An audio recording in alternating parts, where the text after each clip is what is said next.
पिछले वीडियो में हमने रिफ्रैक्शन ऑफ लाइट को पढ़ा, उससे रिलेटेड कुछ बेसिक टर्म्स को हमने देखा, बाकी के टॉपिक्स को भी हमने देखा, जैसे कि lateral shift, real and apparent, total internal reflection. तो इन सारी चीजों को हमने पढ़ रखा है। अब बाकी है कुछ बाकी के टॉपिक्स को पढ़ने की। एक बहुत ही इंपॉर्टेंट टॉपिक यहाँ निकल के आता है जो कि आप लोगों के लिए बहुत ज्यादा इंपॉर्टेंट है, वो है लेंस मेकर्स फॉर्मूला। अब लेंस मेकर्स फॉर्मूला को हमें अगर समझना है तो उससे रिलेटेड कुछ और चीजों को हमें जानना पड़ेगा। तो सारे टॉपिक्स को लेकर आज मैं हाजिर हूं। इस वीडियो में हम लोग मेनली तो देखेंगे lens makers formula, but lens makers formula जानने से पहले हमें देखना पड़ेगा कुछ और टॉपिक्स को। तो सारे टॉपिक्स हम लोग आज देखेंगे, बहुत मजा आने वाला है। आज बहुत ज्यादा आपका नॉलेज आज इंक्रीज होने वाला है। तो नमस्कार, मेरा नाम रवि साहब है और स्वागत है आपका हमारे प्यारे से channel tutor for you learn to lead में। तो बिना कोई वक्त गवाए चलिए हम लोग चलते हैं आज के टॉपिक पे।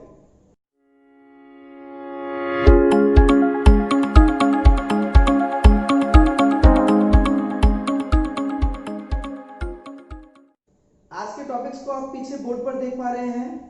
सबसे पहले हम लोग पढ़ेंगे spherical refracting surface, convex and concave. ना ये कॉन्वेक्स कॉन्केव मिरर है, ना ये लेंस है, रिफ्रैक्टिंग सरफेस है। क्या है वो तो हम लोग पढ़ ही लेंगे, ठीक है? कंफ्यूज मत होना आप, मिरर या लेंस नहीं, रिफ्रैक्टिंग सरफेस। फिर उससे रिलेटेड कुछ टर्म्स हम लोग देखेंगे, साइन कन्वेंशंस भी देख लेंगे। फिर एक बहुत ही कंफ्यूजन टॉपिक है real and virtual objects, real and virtual images. बहुत ज्यादा लोग कंफ्यूज होते हैं। आगे बढ़ने से पहले हमें इस कंफ्यूजन को दूर करना होगा, इसलिए उसे भी हम लोग डिस्कस कर लेंगे। उसके बाद हम लोग देखेंगे refraction at convex spherical surface, यानी जो कॉन्वेक्स स्फेरिकल सरफेस है उसमें रिफ्रैक्शन जब होता है तो क्या होता है, हमें ये देखना है।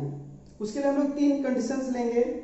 सबसे पहले तो when object lies in rare medium, image is real. जब ऑब्जेक्ट रेयर मीडियम में रहेगा और इमेज रियल बन रहा हो। सेकंड में देखेंगे जब ऑब्जेक्ट रेयर मीडियम में हो और इमेज वर्चुअल बन रहा हो। थर्ड वाले में हम लोग ऑब्जेक्ट को कंसीडर करेंगे डेंसर मीडियम में और देखेंगे कि क्या एक्सप्रेशन हमें मिल रहा है। फिर हम लोग कॉन्केव स्फेरिकल सरफेस का भी हम लोग रिफ्रैक्शन देख लेंगे कि कैसा होता है। उसमें हमें तीन कंडीशन लेने की जरूरत नहीं है, एक ही कंडीशन में देखेंगे और हम लोग बाकी का समझ लेंगे, क्योंकि बाकी सब तो सेम ही आना है। उसके बाद हम लोग देखेंगे हमारा जो आज का मेन टॉपिक है लेंस मेकर्स फॉर्मूला, क्योंकि इतना कुछ जानने के बाद हम एक्चुअल में लेंस मेकर्स फॉर्मूला को डिराइव करने में सक्षम होंगे, कैपेबल होंगे। और उसके बाद देखेंगे Gaussian form of lens equation. तो चलिए बहुत ज्यादा देर नहीं करते हुए पहला टॉपिक देखते हैं आज का। तो थोड़ा मैं इसे इरेज कर ले रहा हूं। हमारा जो आज का फर्स्ट टॉपिक है वो है स्फेरिकल रिफ्रैक्टिंग सरफेस। देखिए ये क्या होता है।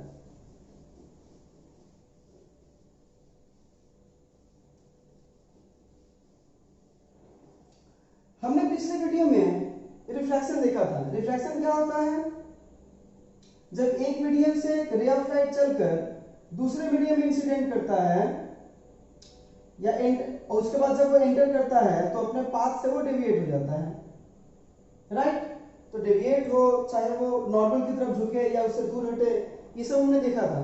जो भी हो वो क्या करता है, अंदर एंटर करता है। तो जिस सरफेस को क्रॉस करके वो अंदर एंटर करता है उस सरफेस को हम लोग बोलते हैं रिफ्रैक्टिंग सरफेस। और पिछले वीडियो में हमने जो रिफ्रैक्टिंग सरफेस देखा था वो प्लेन था, वो हमारा प्लेन था। आज हम लोग देखेंगे कि वो प्लेन नहीं होकर के अगर स्फेरिकल होगा तो क्या होगा, ठीक है? हम लोग देखेंगे कि जब वो स्फेरिकल होगा तो क्या होगा। तो देखिए हमें पता है कि जो रे ऑफ लाइट होता है वो दो मीडियम में जाता है। एक मीडियम से जब दूसरे मीडियम में जाता है तो दो तरह का मीडियम हमें देखने को मिलता है, एक रेयरर, दूसरा डेंसर। तो चाहे वो रेयरर से डेंसर में जाए या डेंसर से रेयरर में जाए, हमें उससे मतलब नहीं है, ठीक है? हमें बस इतना पता करना है कि रेयरर मीडियम में जो उसका फेस है वो कैसा है और डेंसर मीडियम में उसका फेस कैसा है। तो देखिए रेयर मीडियम की तरफ जो उसका फेस होगा, रेयर मीडियम की तरफ यानी विरल माध्यम की तरफ जो उसका फेस होगा वो अगर कॉन्वेक्स हो, मतलब इधर इधर उठा हुआ रहेगा, अगर रेयर मीडियम की तरफ अगर इसका फेस कॉन्वेक्स हो तो हम लोग इसको बोलेंगे कॉन्वेक्स स्फेरिकल रिफ्रैक्टिंग सरफेस। ठीक है, कॉन्वेक्स स्फेरिकल रिफ्रैक्टिंग सरफेस। ठीक है, रेयर की तरफ तो जाहिर सी बात है ये डेंसर है। ठीक है, तो डेंसर मीडियम का जो सरफेस है रेयर की तरफ वो कैसा है, वो कॉन्वेक्स है, ऐसा शेप का है।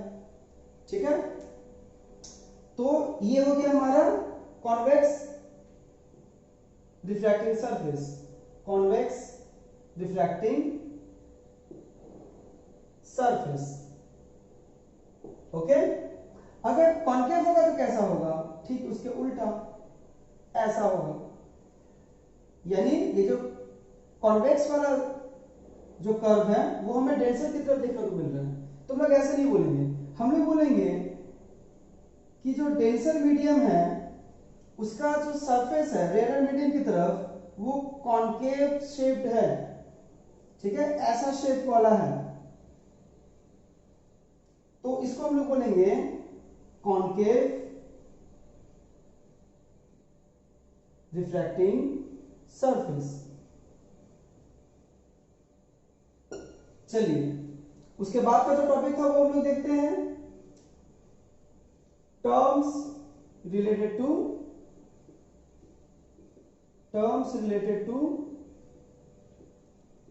SRS, that means spherical refracting surface। तो चलिए हम लोग देख लेते हैं टर्म्स को। ठीक है, सबसे पहले तो देखिए आपने अगर मिरर वाला वीडियो देखा है या आपको मिरर के बारे में पता है तो इन सब टर्म्स से आप पहले भी वाकिफ हो चुके हैं। जैसे कि जो मिडिल में होगा, इसको लेकर करता हूं मैं, नीचे दिखाता हूं, जो मिडिल पॉइंट होगा इसमें या इसमें जो मिड पॉइंट होगा वो होगा इसका पोल ऑफ द सरफेस। ये एक लाइन अगर हम लोग ऐसे खींच दें एक एंड से दूसरे एंड तक तो ये हो जाएगा aperture of the surface. Okay, फिर ये तो स्फेरिकल सरफेस है तो इसका एक सेंटर होगा, यानी एक स्फेयर का पार्ट होगा, ये एक स्फेयर का पार्ट होगा ना, स्फेरिकल सरफेस है तो उसका जो सेंटर होगा उसको बोलेंगे सेंटर ऑफ कर्वेचर। इसका यहां पे हो सकता है सेंटर ऑफ कर्वेचर। ओके, और सेंटर ऑफ कर्वेचर से जो लाइन क्रॉस होगा पोल को होते हुए वो हो जाएगा हमारा प्रिंसिपल एक्सिस। ठीक है, तो जो पिछले टॉपिक्स में हमने देखा है मिरर वाले टॉपिक में बस वही सब है, यहां पर सिर्फ हमें फोकस देखने को नहीं मिल रहा है। ठीक है, फोकस की हमें यहां जरूरत नहीं है, इसलिए हम लोग फोकस को नहीं देख रहे हैं। तो हमने क्या क्या देखा, हमने देखा पोल, हमने देखा अपर्चर और हमने देखा सेंटर ऑफ कर्वेचर और प्रिंसिपल एक्सिस। और एक और चीज जो है, सेंटर ऑफ कर्वेचर से जो पोल का डिस्टेंस है वो है हमारा रेडियस ऑफ कर्वेचर। ठीक है, तो क्या क्या हमने देखा, हमने देखा पोल, सेकंड हमने देखा अपर्चर और सेंटर ऑफ कर्वेचर।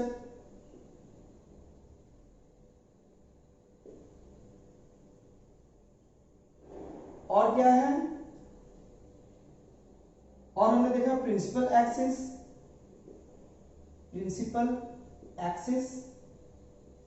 और हमने देखा यहां से रेडियस ऑफ कर्वेचर। मैं हिंदी नाम यहां पे लिख नहीं रहा हूं, बता देता हूं। पोल को हिंदी में बोलते हैं ध्रुव, अपर्चर को बोलते हैं द्वारक, सेंटर ऑफ कर्वेचर को बोलते हैं वक्रता केंद्र, प्रिंसिपल एक्सिस को बोलते हैं प्रधान अक्ष और रेडियस ऑफ कर्वेचर को बोलते हैं वक्रता त्रिज्या या वक्रता अर्धव्यास। ठीक है, चलिए अब हम लोग आगे बढ़ते हैं थोड़ा। उसके बाद हमारा क्या टॉपिक था, उसके बाद था sign convention. New cartesian sign convention. हमने न्यू कार्टेशियन साइन कन्वेंशन पढ़ा है अभी तक मिरर का, ठीक है।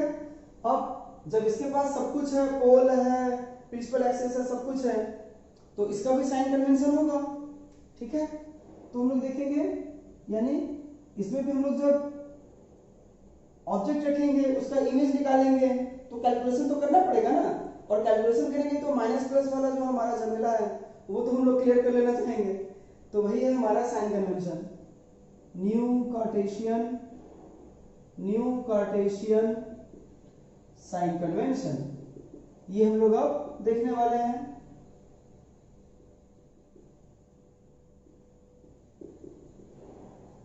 क्या क्या है साइन कन्वेंशन? सबसे पहले देखिए, चलिए कॉन्वेक्स को लेके ही देखते हैं, किसी भी एक को लेके देखेंगे तो हो जाएगा हमारा काम।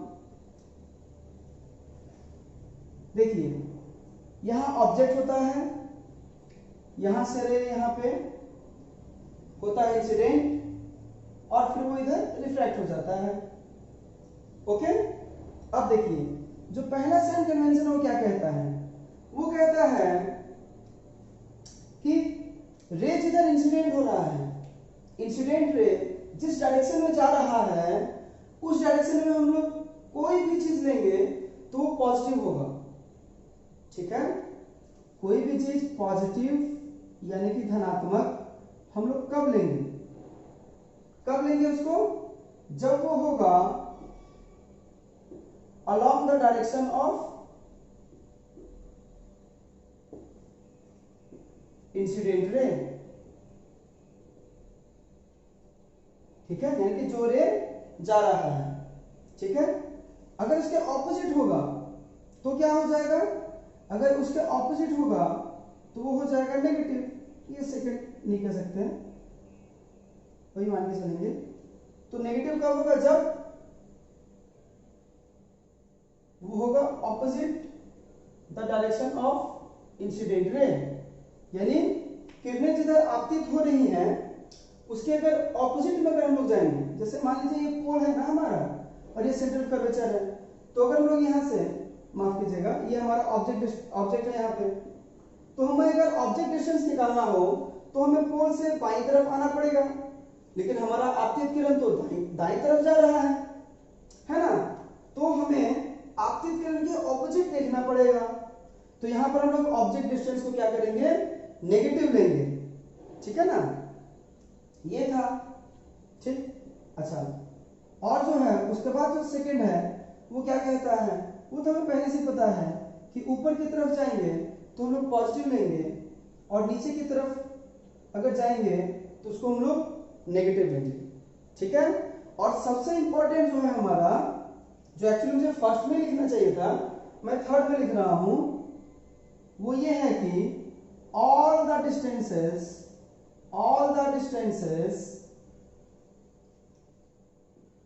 are measured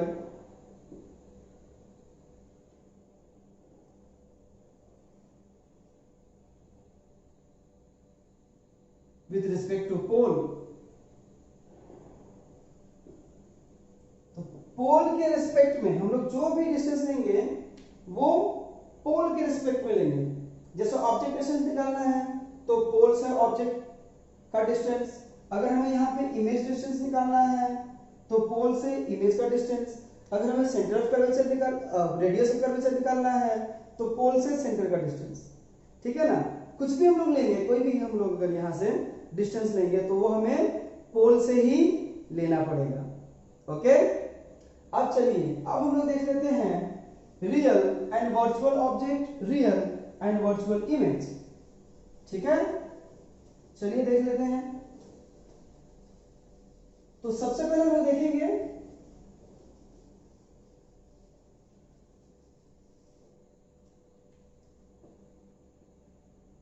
रियल ऑब्जेक्ट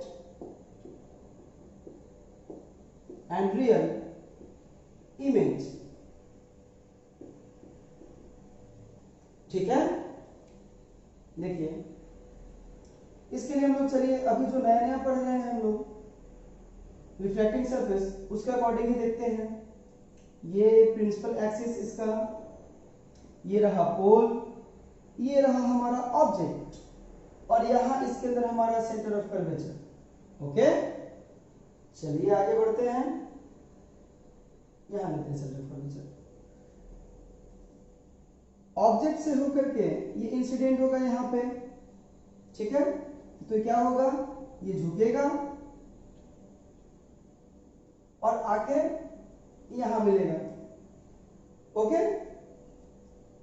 एक और रे जो इधर जाएगा वो आकर के यहां मीट करेगा, तो यहां हमें मिलेगा इमेज और ये है हमारा ऑब्जेक्ट, ठीक है। तो देखिए रियल ऑब्जेक्ट किसको बोलते हैं पहले वो समझते हैं। जहां पर रियल में इंसिडेंट रे निकल रहा हो, जहां से सोर्स ऑफ लाइट हो, जहां से एक्चुअली सोर्स ऑफ लाइट नहीं होता, ये ऑब्जेक्ट है, यहां पे लाइट आके पड़ता है, यहां से जाता है, ठीक है ना। लेकिन अगर कोई देखेगा तो उसको यही सोर्स ऑफ लाइट दिखेगा। जैसे चांद, हम लोग चांद को देखते बोलते हैं कि वहां से लाइट आ रहा है, लेकिन एक्चुअली क्या है, चांद एक ऑब्जेक्ट है जहां से सन का लाइट रिफ्लेक्ट होकर हमारी तरफ आ रहा है, ठीक है ना। तो जो भी हो, तो ऑब्जेक्ट से क्या होता है, ऑब्जेक्ट किसको बोलेंगे, रियल ऑब्जेक्ट, जहां से रियल में रे निकल रहा हो, ठीक है, रियल में निकल रहा हो। तो देखिए यहाँ पे रियल में रे क्या हो रहा है, यहां से हम लोग देख रहे हैं कि निकल के आगे बढ़ रहा है, तो इसलिए ये हमारा हो जाएगा real object, real object. Okay, तो इंसिडेंट रे जहां से रियल निकलेगा। अच्छा, रियल इमेज किसको बोलते हैं, रियल इमेज बोलते हैं जहां पर रियल में रिफ्रैक्टेड रे आकर के मीट करेगा।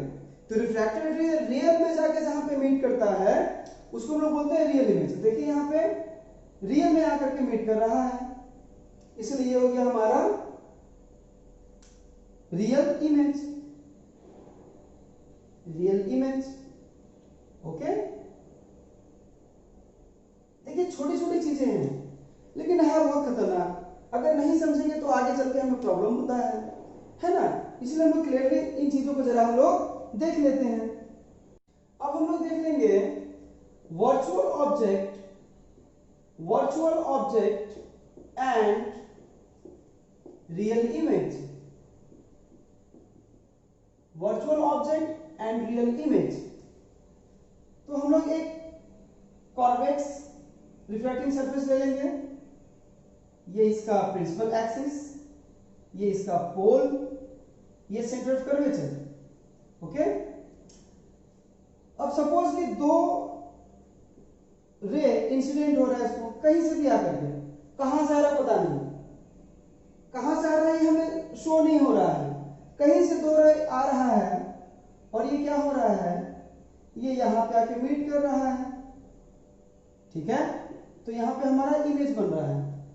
तो देखिए दोनों रिफ्रैक्टेड रे आकर के यहां पे मीट किया है, ठीक है, रियल में मीट किया है और इमेज बना है।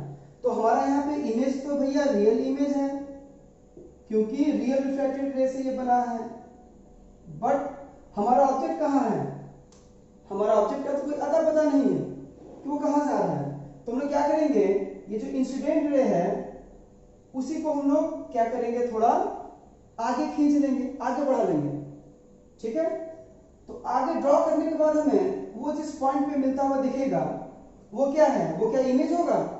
इमेज कैसे कह देंगे, इमेज तो उसे कहेंगे जो रिफ्रैक्टेड रे से बनता है, जो रिफ्रैक्टेड रे से बनता है वो इमेज होता है, और जो इंसिडेंट रे से बनता है वो क्या होता है, वो ऑब्जेक्ट होता है। तो यहां पर तो हमने इंसिडेंट रे को खींचा है, इंसिडेंट रे को खींचा है, तो यहां जो मीट कर रहा है इंसिडेंट रे, यहां पे बन रहा है हमारा ऑब्जेक्ट। तो देखिए यहां पे रियल में आकर के मीट नहीं कर रहा है, हम लोग ड्रॉ करके से मीट करवा रहे हैं, है ना। वो तो कहां से मीट हो क्या रहा है तो पता ही नहीं हमें, ठीक ना। तो ऐसा ऑब्जेक्ट को हम लोग बोलेंगे वर्चुअल ऑब्जेक्ट, वर्चुअल ऑब्जेक्ट,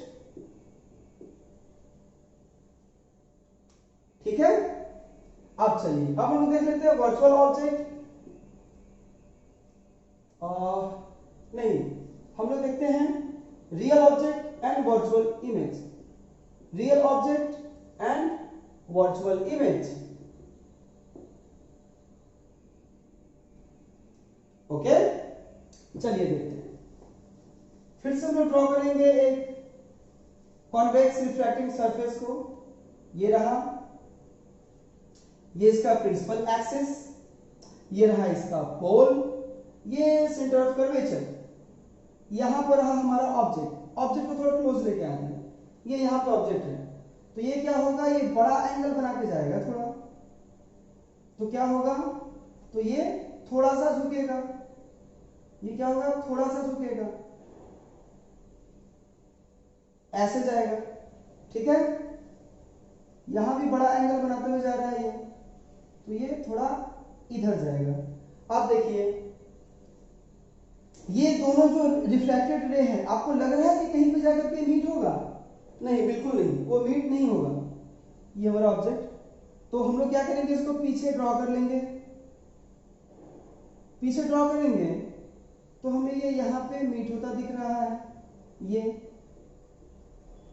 तो देखिए यहां पे क्या हो रहा है, यहां पे रिफ्रैक्टेड रे क्या रियली मीट कर रहा है? नहीं, बिल्कुल नहीं कर रहा है। तो ये हो जाएगा हमारा वर्चुअल इमेज।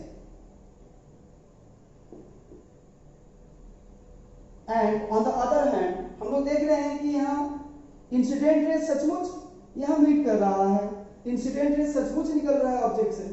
तो ऑब्जेक्ट है हमारा रियल ऑब्जेक्ट, ऑब्जेक्ट है हमारा रियल ऑब्जेक्ट, ठीक है ना। बहुत इजी सा टॉपिक है, बस समझने की देर है, कंफ्यूजन क्रिएट करता है आगे चल के, इसलिए समझना बहुत जरूरी है। चलिए अब देख लेते हैं virtual object and virtual image. Virtual object and virtual image, इसके लिए हम लोग लेते हैं कॉनकेव रिफ्लेक्टिंग सरफेस को, समझने में होती है उससे हमें आसानी, ठीक है। तो ये इसका पोल और ये प्रिंसिपल एक्सिस, ये इसका सेंटर ऑफ कर्वेचर, ओके। तो चलिए कहीं से कोई रे आ रही है, कहां से आ रही है पता नहीं, और क्या होगा, ये यहां पाके तो दूर छिटक जाएगा, ठीक है। तो देखिए ना इंसिडेंट रे का कोई अता पता है, ना रिफ्लेक्टेड रे कहीं पे मिलता हुआ दिख रहा है। तो हमें अगर ऑब्जेक्ट पाना हो तो भैया इंसिडेंट रे को खींचेंगे हम लोग, यहां हमें मिलेगा ऑब्जेक्ट। कैसा ऑब्जेक्ट है ये, रियल ऑब्जेक्ट है क्या? बिल्कुल नहीं, वर्चुअल ऑब्जेक्ट है, क्योंकि रियल में रे मिल कहां रहा है भैया, वर्चुअल ऑब्जेक्ट है ये। उसी तरह अगर इमेज बना हो तो रिफ्लेक्टेड रे को हमको पीछे ड्रॉ करना पड़ेगा, यहां मिल रहा है ये मिल गया इमेज, ये भी क्या होगा, virtual image, virtual image, okay. तो उम्मीद करता हूं कि real image, virtual image, real object, virtual object आपका अच्छे से क्लियर हो गया होगा कॉन्सेप्ट, है ना। तो चलिए फटाफट इस वीडियो को लाइक करिए। अब देखते हैं हमारा अगला टॉपिक, जो कि है refraction at convex surface. Convex surface पे यानी कॉन्वेक्स रिफ्रैक्टिंग सरफेस में जब रिफ्रैक्शन होता है तो हमें क्या एक्सप्रेशन देखने को मिलता है, कैसा फेनोमेनन होता है वो देखेंगे। इसके लिए हम तीन कंडीशन देखेंगे, जैसे कि मैंने पहले ही बता दिया है, ठीक है। तो उन तीन कंडीशन में से जो पहला कंडीशन है वो कुछ इस तरह है कि जो ऑब्जेक्ट है वो रेयर मीडियम में होगा और जो इमेज बनेगा वो रियल बनेगा। उसके लिए देखते हैं कि क्या होता है। तो हम लोग एक थोड़ा बड़ा सा एक डायग्राम यहाँ ड्रॉ कर लेते हैं ताकि अच्छे से समझ में आए हमें। ये हमारा प्रिंसिपल एक्सिस है और ये पोल मिरर का, ये सेंटर ऑफ कर्वेचर, और सपोज कि यहां पे हमारा ऑब्जेक्ट है यहां पे, तो ऑब्जेक्ट से रे इधर आया, ठीक है, और फिर वो रिफ्लेक्ट होके सपोज यहां आया। पोल से जो रे जाएगा वो विदाउट एनी डिफ्लेक्शन वो क्रॉस कर जाएगा यहां से, क्योंकि वो सेंटर ऑफ कर्वेचर को टारगेट करके जा रहा है। हमें पता है सेंटर ऑफ कर्वेचर को टारगेट करके जब भी कोई रे जाता है तो वो विदाउट एनी डिफ्लेक्शन रिफ्रैक्ट हो जाता है, ठीक है। मिरर में भी हमने देखा था, यहां भी हमारा वही होगा, ठीक है। तो हमें यहां पे दोनों रे मिलता हुआ दिख रहा है, तो यहां बनेगा हमारा इमेज, और ये कैसा इमेज होगा, ये होगा हमारा रियल इमेज। ओके, और ऑब्जेक्ट तो हमारा रियल ऑब्जेक्ट है ही, खैर हम लोग हर जगह देखेंगे रियल ऑब्जेक्ट ही देखेंगे, ठीक है। सिर्फ आगे चल के जब लेंस मेकर्स फार्मूला का डेरिवेशन करेंगे तो देखेंगे वहां पर हम लोग वर्चुअल ऑब्जेक्ट हमें मिल रहा है, खैर वो तो बात की बात है, देखेंगे आगे। पहले इसमें आते हैं। अब देखिए यहाँ पे हम लोग एक नॉर्मल ड्रॉ करेंगे जहां पे इंसिडेंट हुआ, ये नॉर्मल सेंटर ऑफ कर्वेचर में आकर के मिलेगा। क्यों ऐसा होता है, फर्स्ट वीडियो जो हमारा था रे ऑप्टिक्स वाला, फर्स्ट नहीं सेकंड वीडियो, मैंने उस पर डिस्कस किया था, आप जल्दी से जाकर सर्च करिए ray optics tutor for you, या फिर प्लेलिस्ट में जाकर के सारे वीडियोस देख लीजिए। अभी की जानकारी के लिए मैं बता दूं कि ये जो एक सर्कल होता है ना या स्फीयर, उसका जो सेंटर होता है वहां से इसके किसी भी पॉइंट पर अगर हम लोग लाइन ड्रॉ करें यानी रेडियस ड्रॉ करें तो वो उस पॉइंट पे नॉर्मल होता है, ठीक है ना। तो सी से अगर हम लोग यहाँ पे नॉर्मल खींचेंगे तो यहाँ पे नॉर्मल बनाता हुआ दिखेगा, या इसका उल्टा बोले कि यहाँ पे जो नॉर्मल खींचेंगे वो सी पे मिलता हुआ दिखेगा, है ना।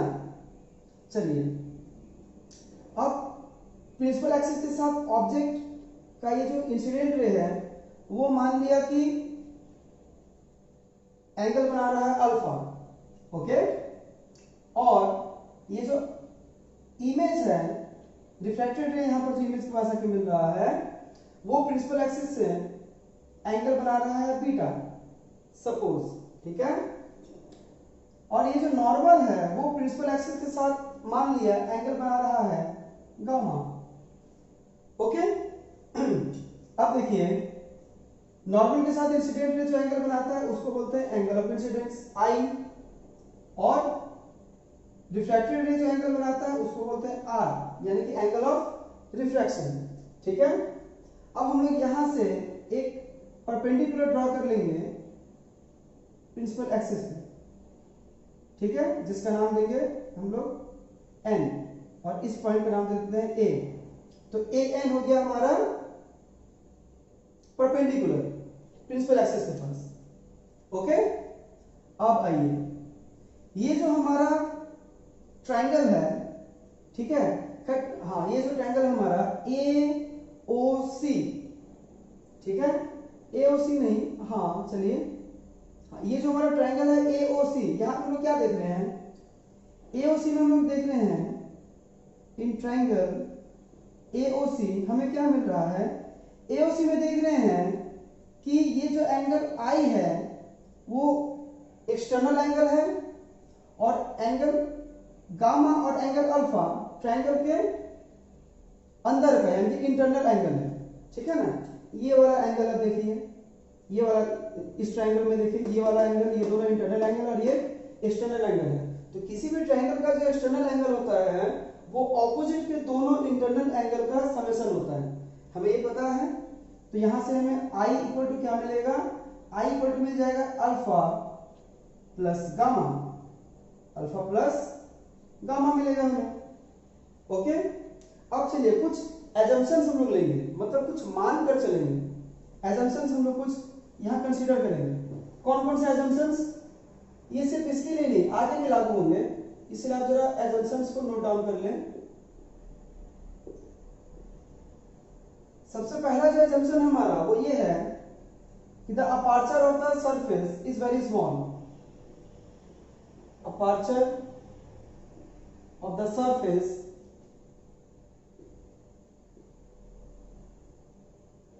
इज वेरी स्मॉल, ठीक है, ये जो अपर्चर हो गया बहुत स्मॉल है, ठीक। उसके बाद और क्या देख लेंगे, और देखेंगे कि angle alpha beta and gamma are very small angles, very small angles. जाहिर सी बात है अगर अपर्चर छोटा होगा, यहां हमने इतना बड़ा अपर्चर बनाया है, अगर वेरी स्मॉल अपर्चर रहेगा तो इतना छोटा अपर्चर रहेगा, तो एंगल जब इंसिडेंट होगा तो ये जो अल्फा है, अल्फा एंगल जब रे इंसिडेंट होगा तो अल्फा वैसे भी छोटा होगा, बीटा भी छोटा होगा, गामा भी छोटा होगा, है ना। तो ये सब कुछ एजम्पशंस हम लोग देख लेते हैं, ठीक है। तो अपर्चर ऑफ द मिरर अगर छोटा होगा, sorry aperture of the surface अगर छोटा होगा तो क्या होगा, तो हम लोग कह सकते हैं कि ये जो अल्फा है वो tan अल्फा होगा। देखिए अभी तक हम लोग इसका उल्टा वाला प्रोसेस करते आए हैं, ठीक है ना। क्या करते थे, हमें मिलता था tan अल्फा, तो उसको हम लोग मिरर अपर्चर है बोल करके लिख के हम लोग क्या करते थे, इसको अल्फा लिख देते थे tan अल्फा की जगह, या sin अल्फा रहता था, sin i रहता तो हम लोग उसको सिर्फ i लिख देते थे। पिछले वीडियोस में मैंने ऐसा किया है ना। अच्छा अब सवाल उठता है यहाँ पर कि ये एजम्पशंस क्यों ले रहे हैं। अगर ये हम लोग एजम्पशंस ना लें तो हमें यहाँ पर जो एक्सप्रेशन मिलेगा ना वो इतना कॉम्प्लिकेटेड मिलेगा कि उसका मिलना ना मिलना बराबर होगा, ठीक है। कोई भी एक्सप्रेशन हम लोग क्यों फाइंड आउट करते हैं, ताकि हमारा कैलकुलेशन इजी हो। अब हमें कैलकुलेशन इतना ज्यादा कॉम्प्लिकेटेड मिलेगा कि उससे अच्छा हम लोग ऐसे ही हाथ से स्केल लेके माप के कर लें तो फिर हमें एक्सप्रेशन की क्या जरूरत है। तो एक्सप्रेशन को सिंपल करने के लिए और यूजेबल करने के लिए हम लोग क्या करते हैं, एजम्पशंस लेते हैं, ठीक है ना। खैर छोड़िए, फिर से आते हैं टॉपिक पर। तो अल्फा की जगह हम लोग tan अल्फा ले सकते हैं। तो यहां से हमें क्या मिलेगा, यहां से i इक्वल टू हमें मिल जाएगा tan alpha plus tan gamma. Okay, अब देखिए tan अल्फा की जगह हम क्या लिख सकते हैं। तो इस ट्रायंगल में देखिए, इस ट्रायंगल में AON में, इस ट्रायंगल AON में देखिए अल्फा है और ये AON एक राइट एंगल ट्रायंगल है। तो राइट एंगल ट्रायंगल में हमें क्या पता है, टेंजेंट का वैल्यू कितना होता है, वो होता है परपेंडिकुलर बाय बेस। तो यहां tan अल्फा की जगह हम लोग AN बाय ANO लिख सकते हैं। ओके, प्लस tan गामा की जगह क्या लिखेंगे, तो tan गामा निकालने के लिए हमें ये वाला ट्रायंगल देखना पड़ेगा ANC को। देखिए ANC भी एक राइट एंगल ट्रायंगल है, तो यहाँ टेंजेंट का वैल्यू कितना होगा, परपेंडिकुलर बाय बेस, मतलब AN by NC, AN by NC, ये मान हो गया I। अब देखिए अपर्चर ऑफ द मिरर क्या है, वेरी स्मॉल है, तो क्या होगा, ये जो P और N है वो वेरी क्लोज होगा, ये बहुत ज्यादा क्लोज होगा। तो हम लोग क्या कर सकते हैं, अगर P और N अगर क्लोज होगा तो ANO की जगह हम लोग जो है वो OP लिख सकते, PO लिख सकते हैं, और NC की जगह PC लिख सकते हैं।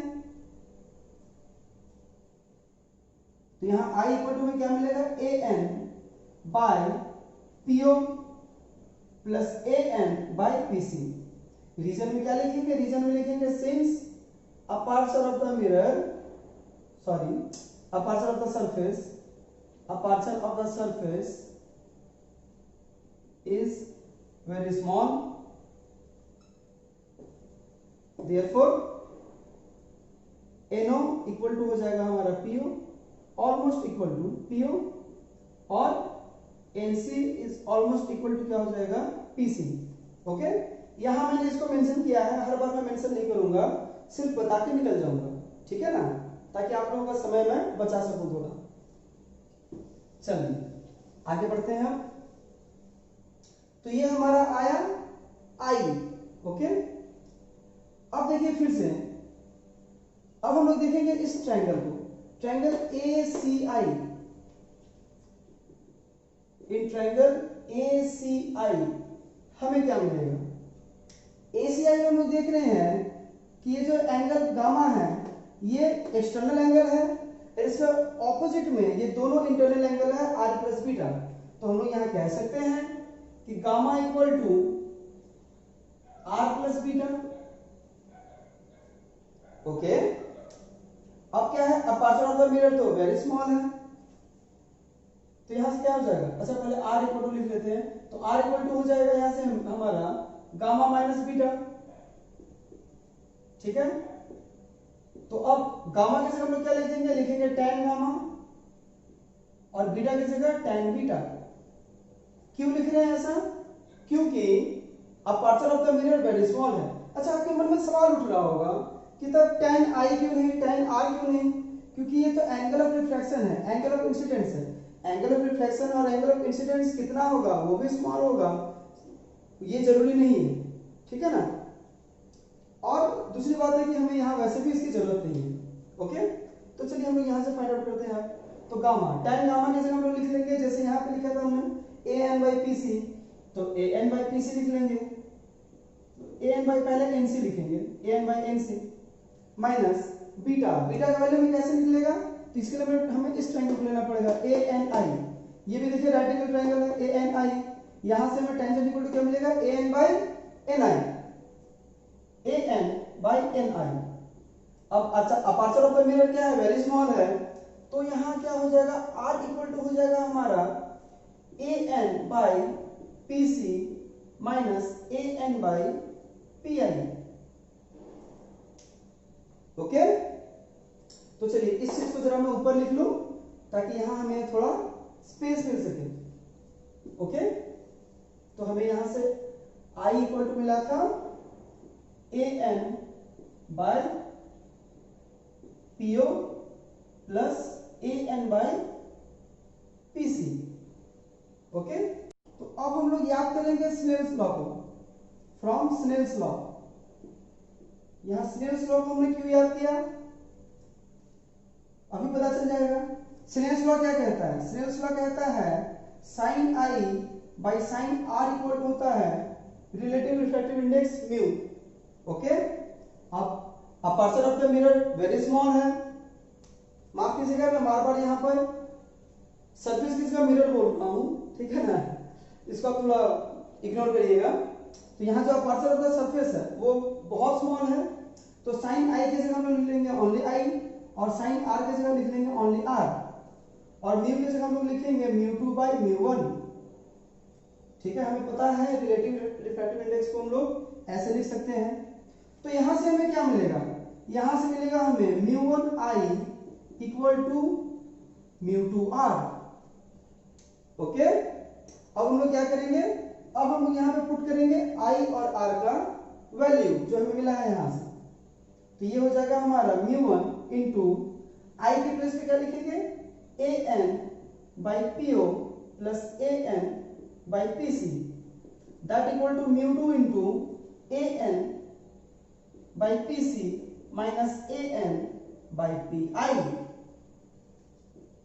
और तो हमें यहां से क्या मिलेगा, सबसे पहले तो ए एन कॉमन ले लेंगे सब में, तो यहां अंदर हो जाएगा mu one PO plus mu one P C equal to A N common ले लेंगे इधर भी, तो अंदर हो जाएगा mu two by P C minus mu two by P I.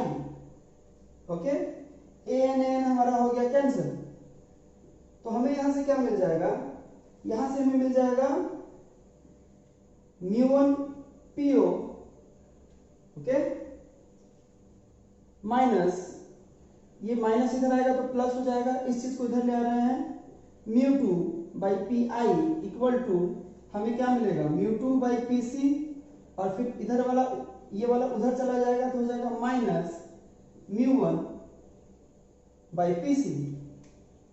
Okay, अब चलिए इसका कोई काम अब रहा नहीं है यहाँ पे, तो इसे हम लोग मिटा देंगे यहाँ पे, और आगे का एक्सप्रेशन हम लोग यहाँ देखेंगे। ओके, चलिए तो यहां से हमें क्या मिल जाएगा, ये देखिए पीओ पीओ, ये पीओ क्या है, यह है हमारा ऑब्जेक्ट डिस्टेंस, और ये क्या है इंसिडेंट रे के ऑपोजिट में है, इसलिए ये हो जाएगा माइनस यू। तो जहां पे पीओ लिखा वहां हम लोग लिखेंगे माइनस यू। माइनस यू क्या है, ये है हमारा ऑब्जेक्ट डिस्टेंस, तो ये हो जाएगा minus of mu one by you. Okay, फिर देखिए plus mu two by P I. P I ये क्या है, ये देखिए जिधर रे इंसिडेंट हो रहा है उसके डायरेक्शन में ही है, पी आई ये हमारा इमेज डिस्टेंस, इसको हम लोग मान लेते हैं v, तो ये हो जाएगा हमारा mu two by V equal to, यहां पे हम लोग क्या देखेंगे, यहां देखेंगे हम लोग मिल रहा है हमें mu two minus mu one by PC. इस पीसी के प्लेस पे क्या लिखेंगे, ये हमारा पीसी जो है ये है हमारा आर, और ये भी हमारा पॉजिटिव, तो पीसी के प्लेस में हम लोग लिख देंगे आर। तो चलिए हमें यहां से मिल गया है एक फॉर्मूला। ठीक है, ये फॉर्मूला प्रूफ करने के लिए बहुत बार एग्जाम में देता है।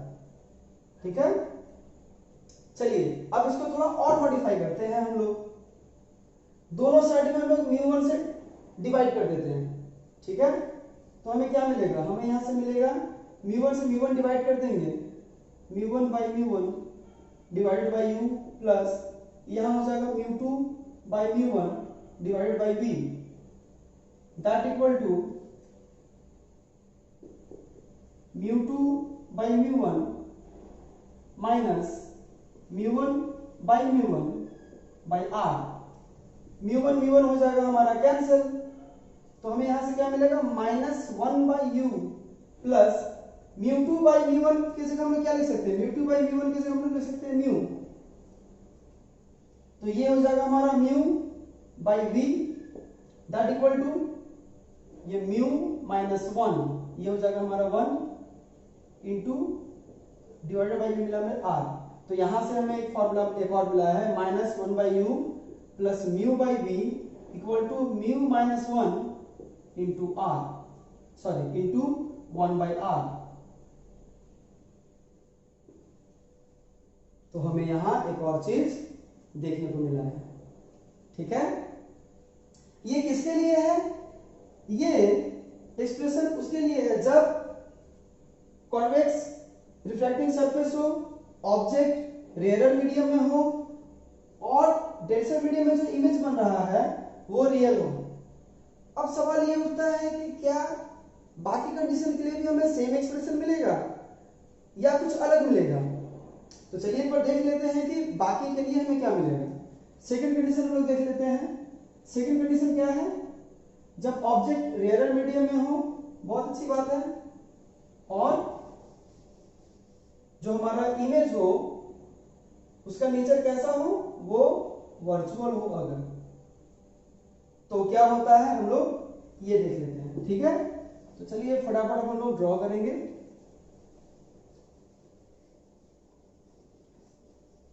उम्मीद करता हूं कि आप स्क्रीनशॉट लेकर के ये सब नोट कर लिए होंगे, नहीं किया आपने तो वीडियो को रिवर्स में करिए और नोट कर लीजिए एक बार, इंपॉर्टेंट चीजें हैं ये सब।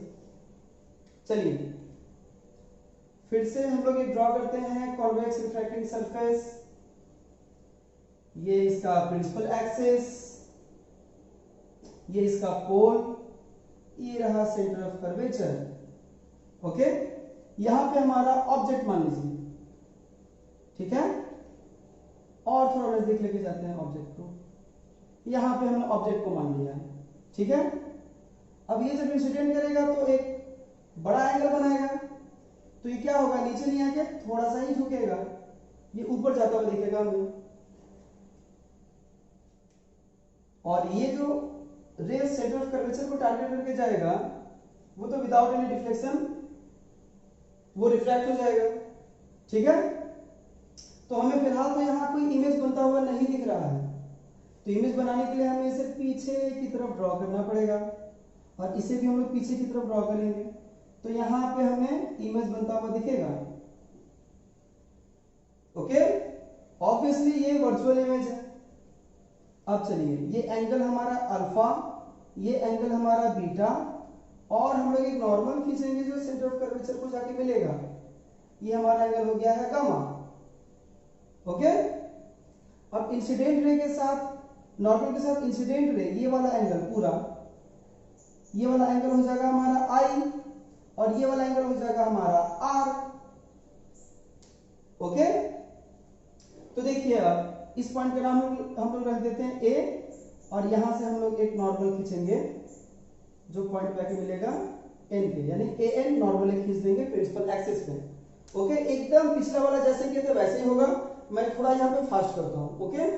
तो ट्रायंगल अगर हम लोग देखेंगे यहाँ पे ए ओ सी को, ए ओ सी में क्या देख रहे हैं, देख रहे हैं कि जो आई है वो एक्सटर्नल एंगल है और ये दोनों क्या इंटरनल एंगल है। तो इन ट्रायंगल ए ओ सी क्या मिल रहा है हमें, आई इक्वल टू मिल रहा है अल्फा प्लस गामा, ओके। तो अपर्चर ऑफ द मिरर क्या है, वेरी स्मॉल है, इसके लिए क्या हो जाएगा, इसके लिए आई इक्वल टू तो हमें क्या मिलेगा, tan alpha plus tan gamma, okay. tan alpha की जगह हम लोग क्या लिखेंगे, tan अल्फा की जगह हम लोग लिखेंगे an by no plus tan gamma की जगह लिखेंगे हम लोग an बाई nc, देखिए इस ट्रायंगल से।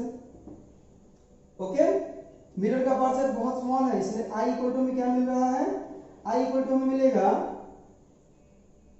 ए N by P O plus A N by P C. Same to same हो रहा है, इसलिए मैं ज्यादा एक्सप्लेन नहीं कर रहा हूं, ठीक है ना। चलिए उसी तरह फिर अगर हम लोग देखेंगे इन ट्रायंगल, ये वाला ट्रायंगल में, ये बड़ा वाला ट्रायंगल ए आई सी, ए आई सी में क्या मिल रहा है हमें, इन ट्रायंगल ए आई सी हमें इसमें क्या मिल रहा है, हम देख रहे हैं कि जो आर है ये एक्सटर्नल एंगल है और ये दोनों इसका ऑपोजिट वाला इंटरनल एंगल है, बीटा और गामा। तो हमें यहां से क्या मिलेगा, आर इक्वल टू हमें मिलेगा R equal to beta plus gamma. देखिए इस ट्रायंगल को देखिए, ए आई सी पिछले वाले से थोड़ा डिफरेंट है इसलिए मैं तो बता रहा हूं। ए आई सी ट्रायंगल में देखिए ये बीटा और ये गामा, ये दोनों ऑपोजिट एंगल और ये एक्सटर्नल एंगल, समझ रहे हैं ना। चलिए कोई प्रॉब्लम हो तो आप कमेंट सेक्शन में जरूर बताइए, ठीक है। अब बीटा की जगह हम लिख देंगे tan बीटा। क्यों लिख रहे हैं, क्योंकि मिरर का अपर्चर बहुत स्मॉल है। tan बीटा की जगह क्या लिख देंगे, A N by N I, A N by N I, और tan गामा की जगह हम लोग लिखेंगे A N by N C, A N by N C. और मिरर का अपर्चर स्मॉल है इसलिए हम लोग को r इक्वल टू क्या मिल जाएगा, r इक्वल टू हमें मिल जाएगा A N by P I plus A N by P C. Okay, फिर हम लोग को स्नेल्स लॉ से क्या मिलेगा, फ्रॉम स्नेल्स लॉ, स्नेल चाचा जी क्या देके जाएंगे हमें यहां से, चाचा जी हमें एक रूल देके गए हैं, sine I divided by sine R equal to relative refractive index mu. Aperture of the mirror है स्मॉल तो I by R equal to हो जाएगा mu two by mu one, सब कुछ सेम जाएगा, यहां हो जाएगा mu one I equal to mu two R. हम क्या करेंगे, यहां से आई की जगह पुट कर देंगे A N by P O plus A N by P C, A N by P O plus A N by P C, that equal to हो जाएगा हमारा mu two into A N by N I, sorry A N by P I plus A N by P C. Okay, A N common लेके हम लोग काट देंगे तो हमें यहां से मिलेगा, और पीसी को भेज देंगे उधर तो हमें मिलेगा mu one by P O minus mu two by P C equal to mu two by P I, sorry यहां पे हम लोग पी आई लिखेंगे, mu two by P I, ये हो जाएगा equal to mu two by P C minus mu one by P C. Okay, उसके बाद हमें क्या मिलेगा, अब हम लोग वैल्यू पुट करना स्टार्ट कर देंगे यहां से, म्यू वन की जगह तो म्यू वन ही रहेगा, पीओ की जगह माइनस यू, ये हमारा हो जाएगा माइनस ऑफ यू, तो ये हो गया हमारा माइनस यू माइनस अब पी आई। यहां से देखिए पी आई क्या है, पी आई भी होगा नेगेटिव, ऑब्जेक्ट हमारा इमेज डिस्टेंस है माइनस वी, क्योंकि ये क्या है इंसिडेंट रे के ऑपोजिट में है, इसलिए ये भी हमें क्या मिलेगा, नेगेटिव मिलेगा। तो ऑलरेडी यहां पे एक नेगेटिव है, mu two by minus of V, that equal to यहां हो जाएगा हमारा mu two minus mu one divided by PC. PC के प्लेस पे हम लोग क्या लिख देंगे, लेकिन हमारा जो पीसी है, हमारा रेडियस ऑफ कर्वेचर जो है वो अभी भी पॉजिटिव है, ये पॉजिटिव ही रहेगा। और अब देखिए ये माइनस माइनस प्लस हो जाएगा, नेगेटिव नेगेटिव इसको पॉजिटिव कर देगा, तो हमें यहां से मिलेगा mu one by minus U plus mu two by V equal to mu two minus mu one by R. ये हमें दोबारा वही एक्सप्रेशन देखने को मिला है, और फिर हमें पता है कि म्यू वन से जब डिवाइड करेंगे तो हमें यहां से क्या मिल जाएगा, mu one by minus U plus μ2 by V equal to mu minus one, sorry म्यू2 की जगह म्यू ही लिखेंगे, यहाँ 1 हो जाएगा, 1 minus 1 by U plus mu by V equal to mu minus 1 by R. तो हमारा एक्सप्रेशन यहाँ पे देख रहे हैं कि क्या मिला, हमारा एक्सप्रेशन हमें यहाँ पे सेम ही मिला है। ठीक है, तो हम देख रहे हैं कि रेयर के लिए हमें सेम मिला। अब देखते हैं कि डेंसर के लिए भी क्या सेम होगा। जब तक हम लोग जानेंगे नहीं तब तक कैसे बता सकते हैं। चलिए हम लोग देख लेते हैं इसको भी। ठीक है,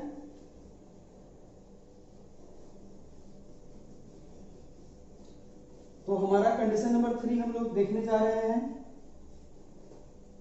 जो कि क्या था, उसमें हमारा जो ऑब्जेक्ट है वो आपकी बार रेयरर में नहीं होके डेंसर में होगा। रेयरर की जगह वो अब डेंसर में होगा, डेंसर मीडियम में।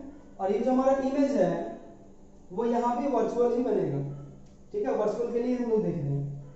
तो सबसे पहले तो हम लोग यहाँ पर एक कॉन्वेक्स रिफ्रैक्टिंग सरफेस को ड्रॉ कर लेंगे। ये इसका प्रिंसिपल एक्सिस और ये इसका पोल। ठीक है, ये इसका सेंटर ऑफ कर्वेचर और यहां पर हमने रखा, यहां पे सपोज हमने रखा ऑब्जेक्ट को। ओके, अब ये रे इंसिडेंट होगा यहां पे। ठीक है, और ये क्या होगा, ये यहां पे नॉर्मल रहेगा, ये जो सेंटर ऑफ कर्वेचर से आके मिलेगा।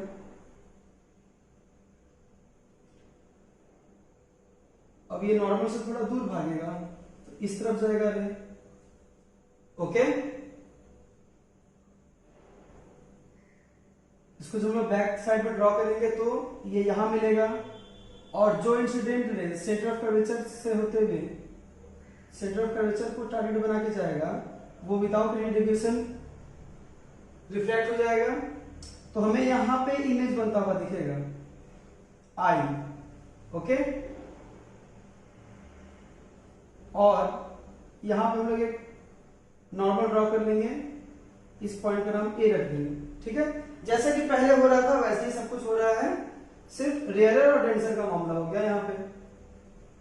अब ये हमारा देखिए नॉर्मल के साथ इंसिडेंट रे जो एंगल बना रहा है, ये हो गया हमारा आई, और रिफ्लेक्टेड रे जो एंगल बना रहा है नॉर्मल के साथ वो हो गया आर।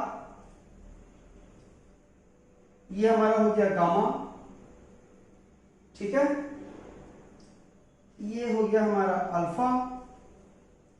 ओके, गामा है नॉर्मल और प्रिंसिपल एक्सिस के बीच का एंगल। ये हो गया हमारा इंसिडेंट एंगल और प्रिंसिपल एक्सिस के बीच का एंगल अल्फा। और रिफ्रैक्टेड रे का ये जो पोर्शन है और प्रिंसिपल एक्सिस के बीच का एंगल ये बीटा। ओके, अब चलिए देख लेते हैं। सबसे पहले तो देखिए इस ट्रायंगल में, ट्रायंगल एओसी में, इन ट्रायंगल एओसी क्या मिल रहा है हमें एओसी में? एओसी में देख रहे हैं हम लोग अल्फा इक्वल टू है आई प्लस गामा। आई प्लस गामा है, ये आई और ये गामा। ठीक है, तो यहां से हमें आई इक्वल टू मिल जाएगा अल्फा माइनस गामा। अब सरफेस का अपर्चर छोटा है तो अल्फा की जगह हम लिख देंगे tan अल्फा और गामा की जगह tan gamma. tan alpha equal to क्या मिलेगा? तो tan अल्फा अगर हमें फाइंड आउट करना हो तो इस ट्रायंगल में लेना पड़ेगा ANO को। ठीक है, तो यहां से हमें मिल जाएगा AN by AN by NO। Okay, और गामा की जगह क्या लिखेंगे? गामा अगर निकालना हो तो हम लोग लेंगे ANC को ट्रायंगल, तो यहां से हमें मिलेगा AN बाई NC। कुछ भी नया नहीं हो रहा है, बस थोड़ा सा इधर उधर हो गया है, बाकी टेक्निक एकदम सिमिलर है। ओके, तो यहां से हमें आई इक्वल टू क्या मिल गया? अपर्चर छोटा है सरफेस का, तो इसलिए AN बाई ये हो जाएगा, NO के प्लेस में लोग PO लिख सकते हैं क्योंकि दोनों बहुत नजदीक होगा, अपर्चर अगर छोटा होगा तो, और ये AN by PC।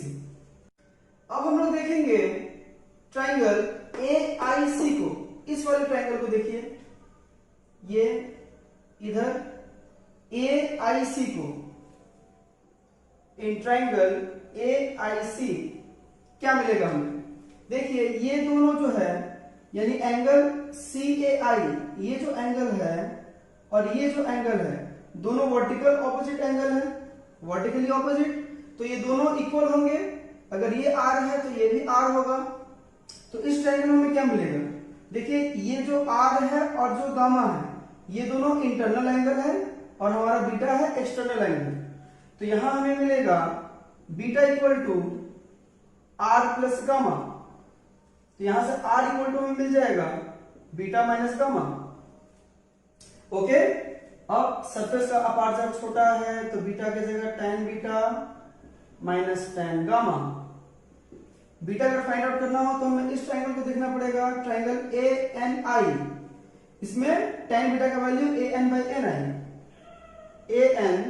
By NI minus tan gamma का वैल्यू हमारा AN बाई NC। अपर्चर छोटा है इसलिए हमें R इक्वल टू क्या मिलेगा? AN by PI minus AN by PC। अब क्या करेंगे? अब याद करेंगे हम लोग स्नेल चाचा को। चाचा जी जल्दी से लॉ दीजिए फ्रॉम स्नेल्स लॉ। चाचा जी से यहां हमें क्या मिलेगा लॉ? हमें मिलेगा म्यू इक्वल टू, देखिए यहां पर थोड़ा सा प्रॉब्लम है। देखिए सबसे पहले तो mu equal to mu two by mu one. वहां पर क्या हो रहा था, जब रेयर मीडियम से डेंसर मीडियम में रे आ रहा था तो relative refractive index mu two by mu one था, sine I by sine R. But यहां क्या हो रहा है, यहां डेंसर मीडियम से रेयर मीडियम में जा रहा है। तो अगर हम लोग प्रिंसिपल ऑफ रिवर्सिबिलिटी को माने तो हमें क्या मिलेगा? हमें मिलेगा that equal to sine R by sine I. अगर आपको नहीं पता है प्रिंसिपल ऑफ रिवर्सिबिलिटी, अगर आपने मेरे पिछले वीडियोस को नहीं देखा है तो एक बात आप बस जान लो कि जिस रास्ते से रे जाता है ना उसी रास्ते से अगर उस रे को भेजा जाए तो जिस रास्ते से वो आया है उस रास्ते से वो चला जाता है। मतलब अगर ये ऐसे जाके ऐसे रिफ्लेक्ट हुआ तो अगर उल्टा अगर हम लोग भेजें, अगर इस एंगल से भेजें तो वो यहां से होकर रिफ्लेक्ट होगा। तो ऐसे हालत में हम लोग ये जो mu two by mu one है उसको sine R by sine I लिख सकते हैं। अगर हमें sine I by sine R लिखना होगा पहले की तरह तो हमें mu one by mu two लिखना पड़ेगा, फिर हमारा रिफ्रैक्टिव इंडेक्स जो पहले वाला था वो चेंज हो जाएगा।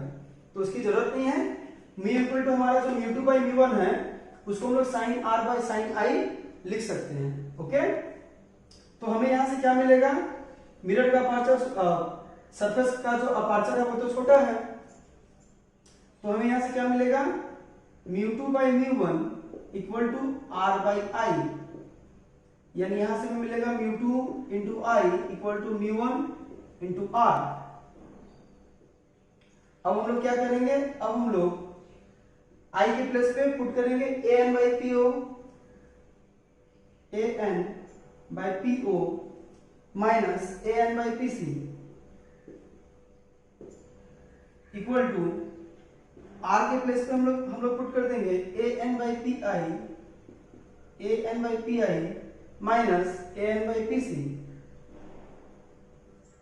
ओके, AN को कॉमन लेके हम लोग कैंसिल कर देंगे तो हमें यहां से मिलेगा, हम लोग PO और PI को एक साथ लिख देते हैं तो हमें मिलेगा mu two by PO minus mu one by PI equal to PC उस साइड चला गया तो क्या बच जाएगा?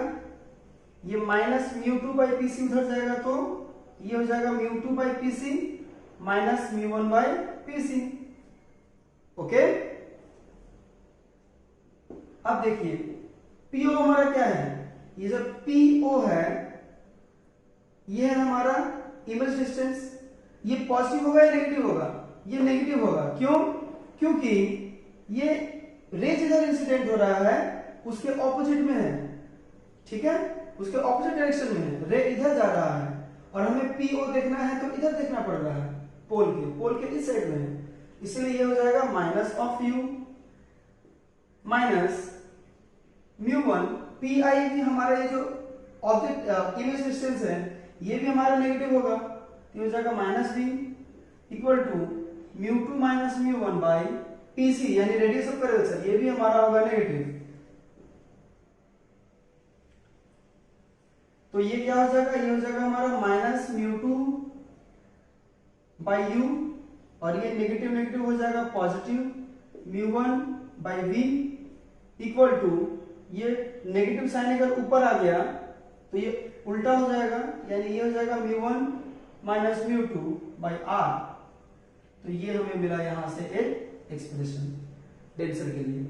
ठीक है, जब हम लोग इसको म्यू वन से डिवाइड कर देंगे दोनों तरफ तो क्या मिलेगा, हमें यहां मिलेगा minus of mu by U plus one by B equal to mu one by mu one, ये हो जाएगा one minus mu by R. तो हमने देखा कि रेयरर के लिए तो सेम एक्सप्रेशन था, बट जैसे ही मामला डेंसर का आया, जब ऑब्जेक्ट डेंसर पे था और इमेज जो है हमारा रे जब डेंसर से रेयरर में जा रहा था, इमेज तो ऑब्वियसली इधर ही बन रहा है जो वर्चुअल है। तो इस कंडीशन में हमें क्या देखने को मिल रहा है कि ये जो एक्सप्रेशन है वो चेंज हो जा रहा है। ओके, चलिए अब फटाफट हम लोग जरा रिफ्रैक्शन एट कॉनकेव सरफेस भी देख लेते हैं।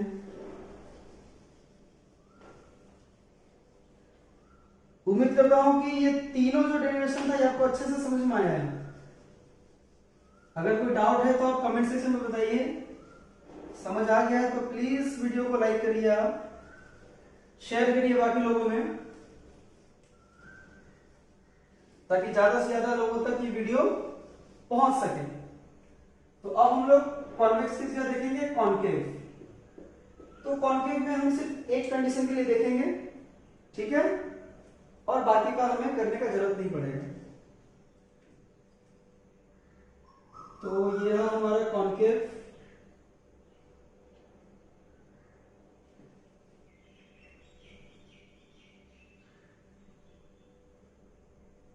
कॉनकेव रिफ्रैक्टिंग सरफेस, ये इसका प्रिंसिपल एक्सिस, ये पोल। ओके, चलिए, अच्छा इसका सेंटर ऑफ कर्वेचर तो इस तरफ होगा, ये रहा इसका सेंटर ऑफ कर्वेचर सी। ठीक है, अब चलिए मान लिया कि ये रहा ऑब्जेक्ट इसका यहां। ओके, तो ये जब यहां इंसिडेंट होगा, ये नॉर्मल होगा इसका यहां। ओके, तो ये क्या होगा, ये नॉर्मल से दूर भागेगा। ओके, और जो सेंटर ऑफ कर्वेचर वाले प्रिंसिपल एक्सिस के साथ जाएगा, टारगेट करके जो रिफ्लेक्ट होगा वो विदाउट एनी डेविएशन पार कर जाएगा। तो हम जब इसको पीछे लेके आएंगे तो हमें यहाँ पे इमेज बनता हुआ दिखेगा। कैसे इमेज है, वर्चुअल इमेज है, तो हमें कॉन्केव में वर्चुअल ही मिलेगा, हमें रियल नहीं मिल सकता है, वर्चुअल ही देखने को मिलेगा। ओके, चलिए आप मिरर में कंफ्यूज मत होना, मिरर में रियल बनता है, इसमें नहीं बनता। चलिए हमने एक यहाँ पे एक नॉर्मल ए एंड ड्रॉ कर लिया है। ठीक, चलिए अब देख लेते हैं कौन क्या है। ये जो एंगल ऑफ रिफ्रैक्शन बन रहा है नॉर्मल के साथ, इसको हम लोग आर मान लिए। एंगल ऑफ इंसिडेंस ये हमारा आई हो गया यहाँ पे। ओके, ये अल्फा, ये गामा और ये बीटा, एज यूजुअल जैसे पहले था। तो देखिए यहां सबसे पहले तो इसमें देखते हैं triangle ACO। In triangle ACO क्या मिल रहा हमें, ये जो अल्फा है वो है आई प्लस गामा के बराबर, क्योंकि एक्सटर्नल एंगल है, ये दोनों इंटरनल एंगल है। ओके,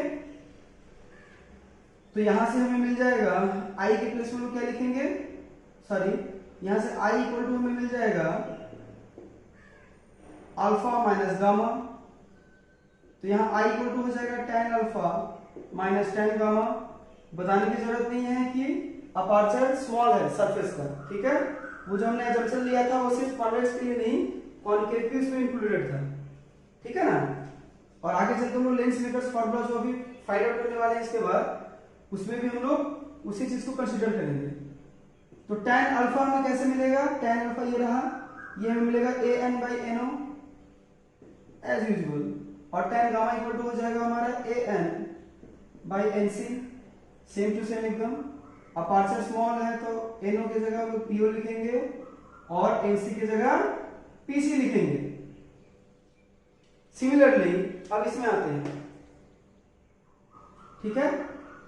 ये देखिए, ये जो एंगल है टोटल एंगल, ये वाला जैसे पिछली बार हुआ था, ये जो एंगल है यानी कि एंगल CAI, ठीक है। ये एंगल और ये R, ये दोनों क्या है, ये दोनों वर्टिकली ऑपोजिट है, तो ये भी R होगा हमारा, CAI भी हमारा R होगा, ठीक है ना। ये जो एंगल है हमारा R होगा।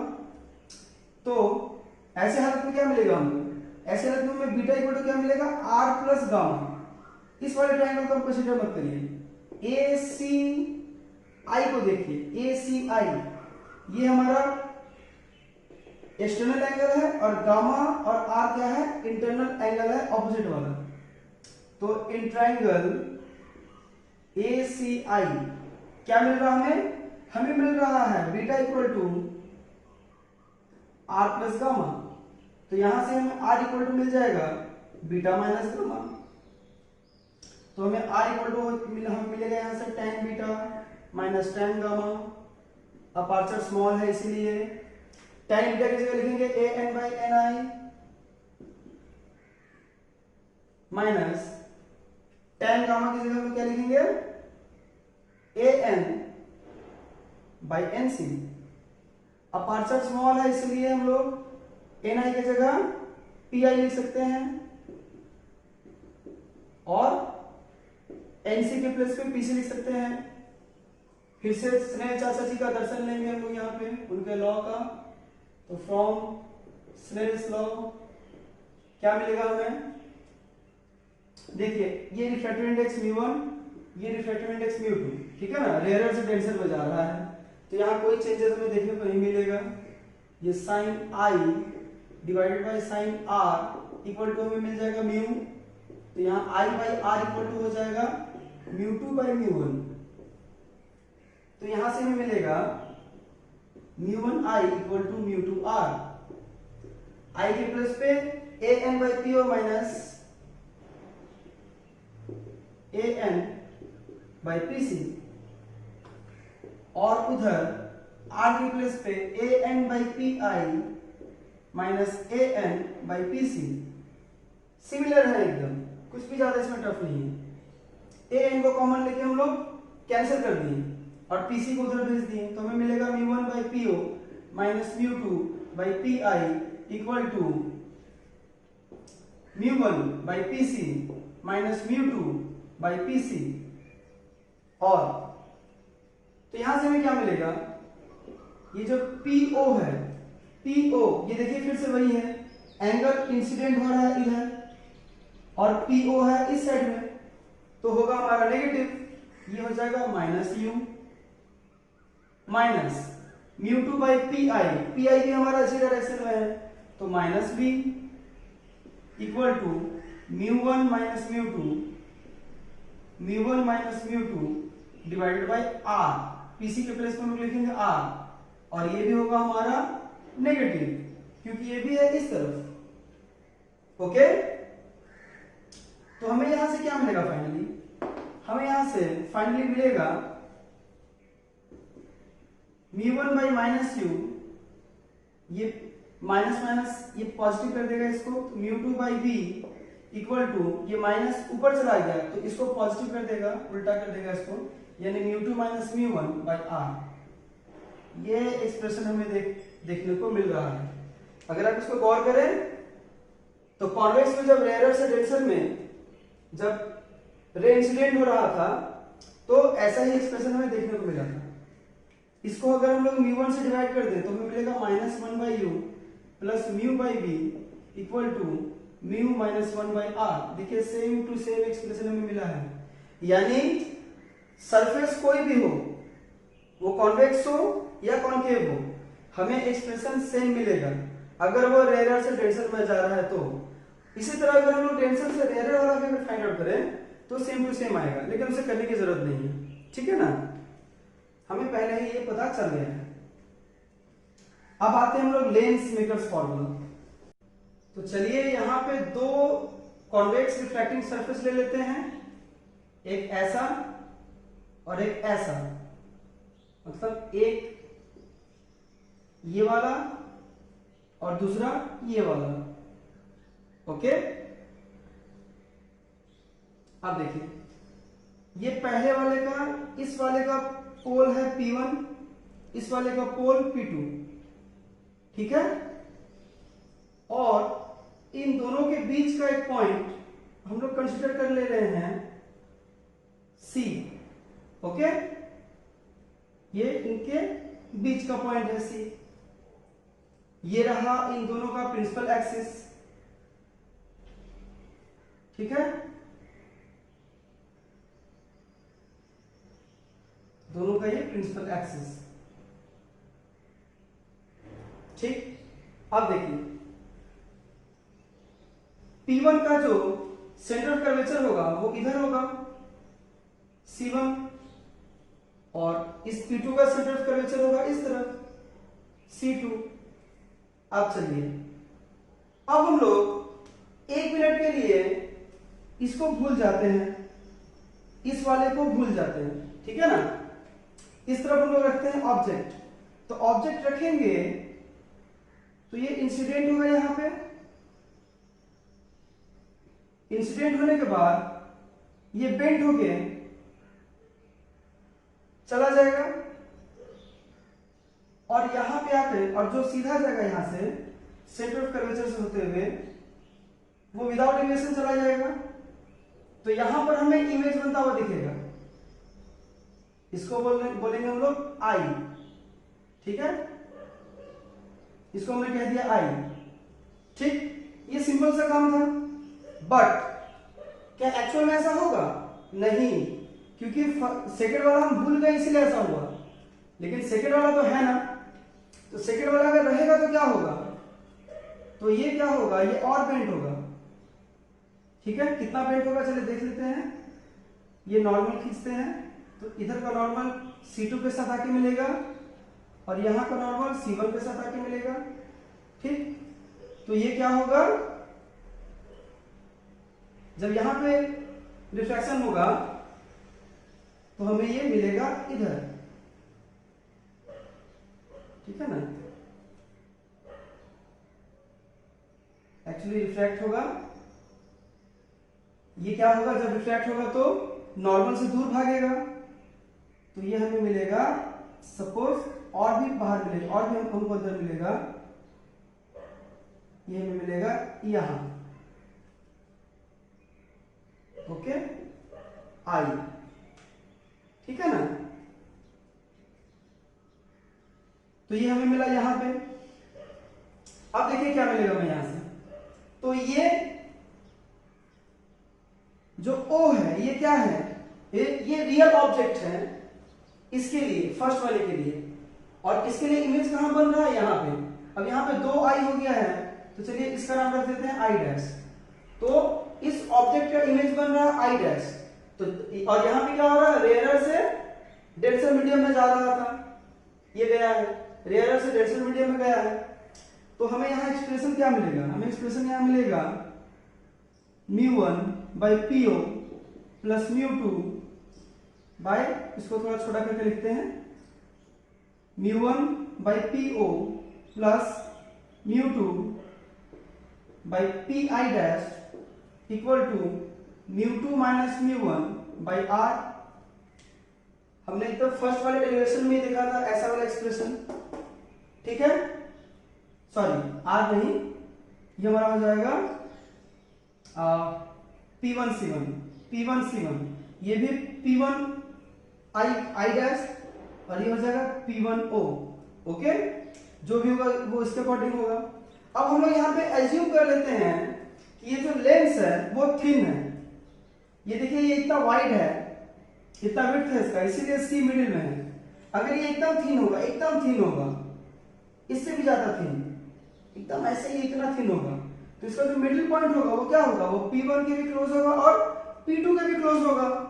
तो ऐसे में क्या होगा, ऐसे में जितना भी डिस्टेंस P1 से है वो C के अकॉर्डिंग भी बराबर होगा। मतलब कहने का मतलब है मेरा कि ये जो हमारा P1O है उसको हम लोग CO लिख पाएंगे, यानी μ1 by CO plus μ2 by CI dash equal to हमें मिलेगा μ2 माइनस μ1 बाई CC1। ओके, हमने P1 को रिप्लेस कर दिया C से। क्यों? क्योंकि दोनों एक दूसरे के बहुत क्लोज है। ये हमारा हो गया इक्वेशन नंबर 1। अब आते हैं सेकंड वाले के लिए। सेकंड वाले के लिए क्या है? सेकंड वाले के लिए ये है इंसिडेंट रे। ये जो रे है यहां से यहां तक जो आया है वो है इंसिडेंट रे, जो कि कहां जाके मिल रहा है? जो कि मिल रहा है आई डैश में जाकर। अब इंसिडेंट रे जब आगे जाके कहीं मिलता है तो वो ऑब्जेक्ट होता है, वर्चुअल ऑब्जेक्ट, हमने पढ़ा था। तो सेकंड वाले के लिए, इस वाले सरफेस के लिए ये हो जाएगा ऑब्जेक्ट, वर्चुअल ऑब्जेक्ट, और ये जो आई है ये हो जाएगा इमेज। उसके लिए इमेज यहां बनेगा और ऑब्जेक्ट हो जाएगा ये। और रे जो है वो कहां जाएगा? वो डेंसर से रेयर मीडियम में जाता हुआ दिख रहा है। देखिए इधर से आ रहा है, डेंसर से रेयर मीडियम में। तो डेंसर से रेयर मीडियम में हमने एक एक्सप्रेशन देखा था, क्या? Minus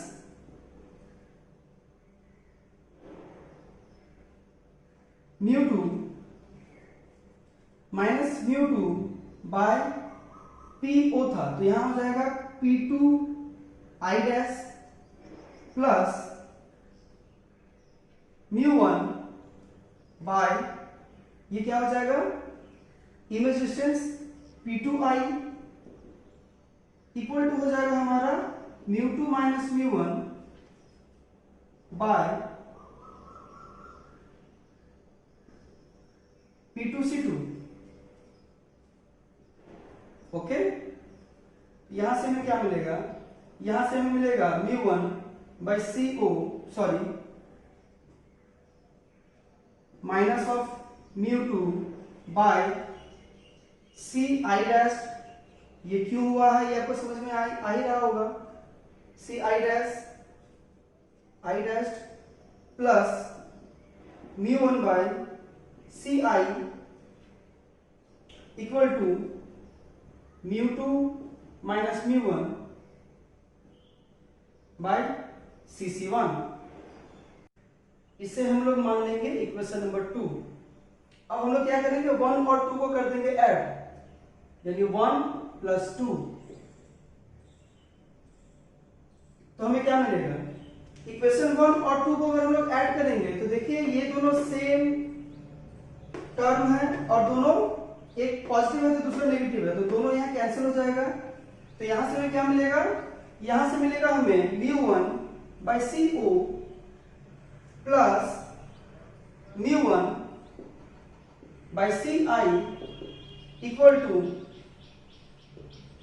μ2 minus μ1 by CC1 plus μ2 minus μ1 by CC2। Okay, यहां CC2 होगा।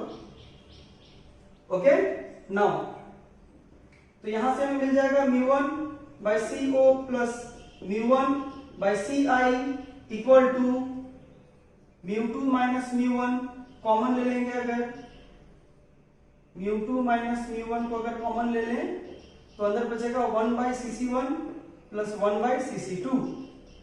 ओके, अब देखें रे किधर से इंसिडेंट हो रहा है? रे इंसिडेंट हो रहा है दिस टू दिस, इधर से इधर। तो CO, ये जो हमारा CO है वो क्या हो जाएगा?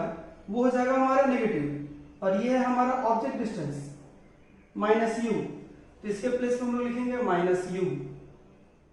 तो μ1 by minus u plus μ1 by CI है हमारा इधर, मतलब रे जिधर इंसिडेंट हो रहा उधर, तो ये हो जाएगा हमारा positive equal to μ2 minus μ1 into 1 by CC1। CC1 हमारा क्या है? CC1 है हमारा R1। ये जो CC1 है ये हमारा क्या है? ये R1 है।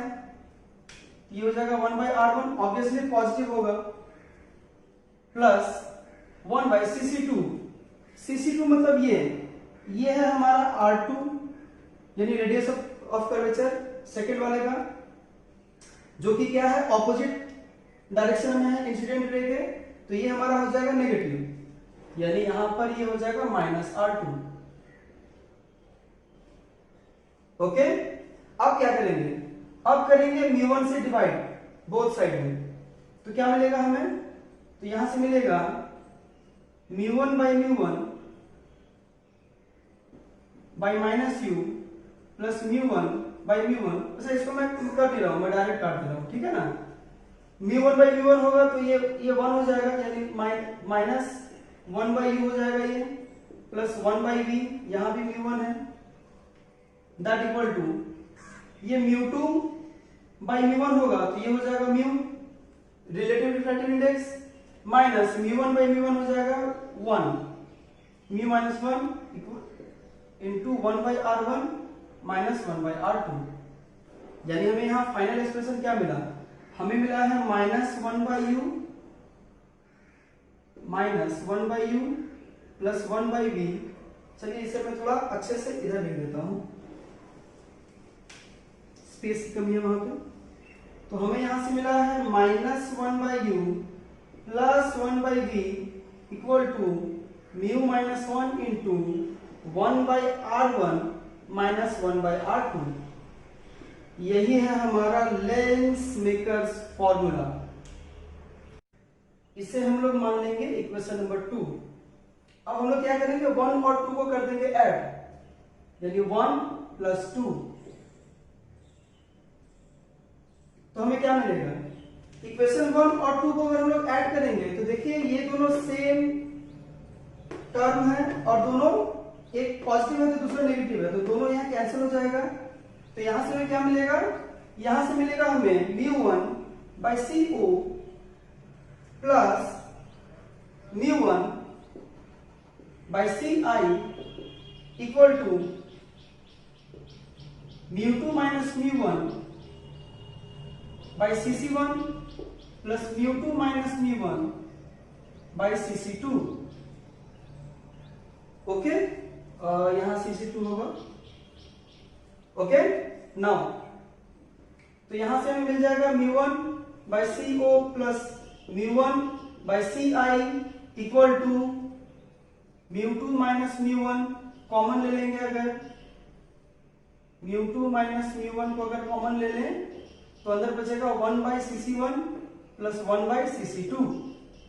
ओके, अब देखें रे किधर से इंसिडेंट हो रहा है, रे इंसिडेंट हो रहा है दिस टू दिस, इधर से इधर, तो CO, ये जो हमारा CO है वो क्या हो जाएगा, वो हो जाएगा हमारा नेगेटिव, और ये है हमारा ऑब्जेक्ट डिस्टेंस माइनस u, तो इसके प्लेस में हम लोग लिखेंगे माइनस u, तो μ1 by minus u plus μ1 by CI है हमारा इधर, मतलब रे जिधर इंसिडेंट हो रहा उधर, तो ये हो जाएगा हमारा positive equal to μ2 minus μ1 into 1 by CC1। CC1 हमारा क्या है, CC1 है हमारा R1, ये जो CC1 है ये हमारा क्या है, ये R1 है, ये हो जाएगा 1 बाई R1, ऑब्वियसली पॉजिटिव होगा, प्लस 1 बाई CC2। CC2 मतलब ये है हमारा R2, यानी रेडियस ऑफ कर्वेचर सेकंड वाले का, जो कि क्या है, ऑपोजिट डायरेक्शन में है इंसिडेंट रे के, तो ये हमारा हो जाएगा नेगेटिव, यानी यहां पर ये हो जाएगा -R2। ओके, अब क्या करेंगे, अब करेंगे μ1 से डिवाइड बोथ साइड में, तो क्या मिलेगा हमें, तो यहां से मिलेगा μ1 by μ1 by -u plus μ1 by μ1। अच्छा, इसको मैं कर दे रहा हूं, मैं डायरेक्ट काट दे रहा हूं, ठीक है ना। μ1 बाई μ1 होगा तो ये 1 हो जाएगा, यानी माइनस 1 बाई u हो जाएगा ये, प्लस 1 बाई v, यहां भी μ1 है, दैट इक्वल टू ये μ2 बाई μ1 होगा तो ये हो जाएगा mu relative refractive index, minus μ1 by μ1 हो जाएगा 1, mu minus 1 into 1 by r1 minus 1 by r2, यानी हमें यहाँ फाइनल एक्सप्रेशन क्या मिला, हमें मिला है -1/u प्लस 1/v। चलिए इसे मैं थोड़ा अच्छे से इधर लिख देता हूं, स्पेस की कमी है वहां पे। तो हमें यहां से मिला है -1/u plus 1/v equal to μ-1 into 1/r1 minus 1/r2। अब हम लोग चलेंगे कॉन्वेक्स लेंस की तरफ। ये हमारा कॉन्वेक्स लेंस है। इस कॉन्वेक्स लेंस में क्या होता है, हम लोग ऑब्जेक्ट को रखते हैं और इसके इमेज को पाते हैं। तो डिफरेंट डिफरेंट ऑब्जेक्ट पोजीशन के लिए हमें इमेज का जो पोजीशन है, यानी प्रतिबिंब का जो पोजीशन है, वो डिफरेंट डिफरेंट प्लेस पे मिलता है। ओके, तो ऑब्जेक्ट का वो पोजीशन जिसके लिए इसके इमेज का पोजीशन हमें मिलता हो इंफिनिटी पे, मतलब हम लोग ऑब्जेक्ट को एक ऐसी जगह पर रखेंगे जिसके लिए इसका जो इमेज है वो हमें बनता हुआ दिखेगा इंफिनिटी पे।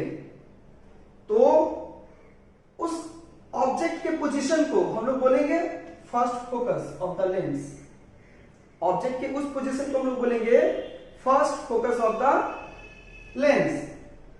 और सेंटर जो हमारा सी था, उससे f1 की दूरी को, यानी f1 के डिस्टेंस को हम लोग बोलेंगे स्मॉल f1, यानी focal length, first focal length. ठीक है ना। तो ये हमारा डिस्टेंस हो गया f1, यानी कि इमेज का पोजीशन हो गया हमारा कैपिटल F1 और इमेज डिस्टेंस हो गया हमारा स्मॉल f1। और देखिए रे इधर इंसिडेंट हो रहा है और हम जा रहे हैं इधर, यानी कि ये होगा नेगेटिव। तो चलिए इसमें फटाफट हम लोग पुट करके देखते हैं कि हमें यहां से क्या मिलता है। ये हो जाएगा -f1 प्लस 1/इंफिनिटी। देखिए ऑब्जेक्ट का पोजीशन f1 और इमेज का पोजीशन क्या है, इंफिनिटी। तो इमेज का जो लेंथ है वो इनफाइनाइट है। इक्वल टू हमें मिल जाएगा μ-1 into 1/r1 minus 1/r2। Okay, तो यहां से हमें मिलता हुआ दिख रहा है 1/f1 equal to μ-1 into 1 - r1 minus 1/r2। अब इसका रिवर्स भी पॉसिबल है, मतलब ऑब्जेक्ट अगर इंफिनिटी पे हो तो इमेज हमारा कहीं ना कहीं बनता हुआ दिखेगा। ठीक है, तो उस पॉइंट को हम लोग बोलते हैं सेकंड फोकस। यानी ऑब्जेक्ट का पोजीशन अगर इंफिनिटी पे हो, मतलब इनफाइनाइट पे अगर ऑब्जेक्ट रखा हो, तो उसका इमेज जहां बनता है उसको हम लोग बोलते हैं second focus of the lens. ये डिस्टेंस हमारा हो गया स्मॉल f2 सेंटर से। तो यहां हमें ऑब्जेक्ट डिस्टेंस मिलेगा इंफिनिटी, इमेज डिस्टेंस मिलेगा f2, और ये जिधर रे इंसिडेंट हो रहा है उधर ही है, तो इसीलिए ये होगा पॉजिटिव। तो यहां हम लोग u के प्लेस पे लिखेंगे इंफिनिटी और v के प्लेस पे लिखेंगे f2।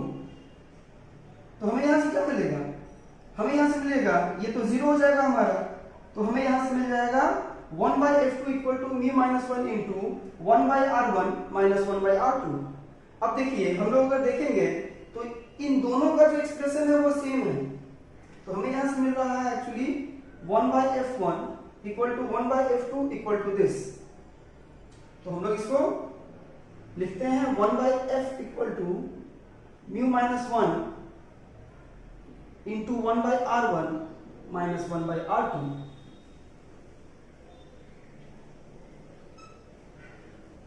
ठीक है, तो इससे हमें दो चीजें पता चल रही है। सबसे पहले तो ये जो फोकल लेंथ है दोनों का, वो दोनों हमें मिल रहा है सिमिलर, यानी इक्वल। ओके, और उसके बाद हमें मिल रहा है आज का मोस्ट वांटेड एक्सप्रेशन, जो कि है लेंस-बेकर्स फॉर्मूला। यही है हमारा लेंस-बेकर्स फॉर्मूला। ओके, चलिए अब हमारा आज का लास्ट टॉपिक देख लेते हैं, जो कि है Gaussian form of lens equation.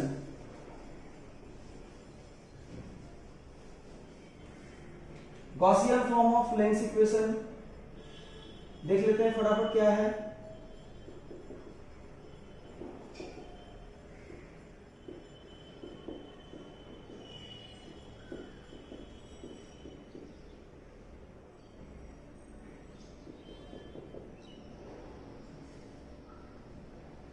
देखिए हमें भी एक इक्वेशन मिला था -1/u + 1/v = μ - 1 * 1/r1 - 1/r2। Okay, उसके बाद एक और इक्वेशन मिला 1/f = μ - 1 * 1/r1 - 1/r2, जो कि था हमारा लेंस-मीटर्स फॉर्मूला। अब देखिए इन दोनों का राइट हैंड साइड हमारा इक्वल दिख रहा है हमें, ठीक है, तो हम लोग यहां से कह सकते हैं ना -1/u + 1/v = 1/f। ये है हमारा Gaussian form of lens equation, ठीक है। बस यही था हमारा Gaussian form of lens equation. एक छोटा सा चीज में बस देखने को मिला यहां से, और एक नया इक्वेशन हमें यहां से मिल गया है। तो ये इक्वेशन बहुत इंपॉर्टेंट इसलिए बन जाता है क्योंकि ये एक रिलेशन बताता है ऑब्जेक्ट डिस्टेंस, इमेज डिस्टेंस और फोकल लेंथ के ऊपर, ठीक है। तो focal length, image distance, object distance, इन तीनों के बीच अगर कहीं रिलेशन हमें हमसे पूछा जाए लेंस का, तो ये हम वहां लिख देंगे, ठीक है। चलिए अब आज का एक बोनस टॉपिक है, ठीक है, जो कि हमें जानना बहुत जरूरी है, बहुत इंपॉर्टेंट है। इतना कुछ पढ़ लिए तो वो भी पढ़ लेते हैं, ठीक है। एक नहीं, एक्चुअली दो चीजें हैं, दोनों एक ही चीज है। पहला है हमारा power of a spherical refracting surface.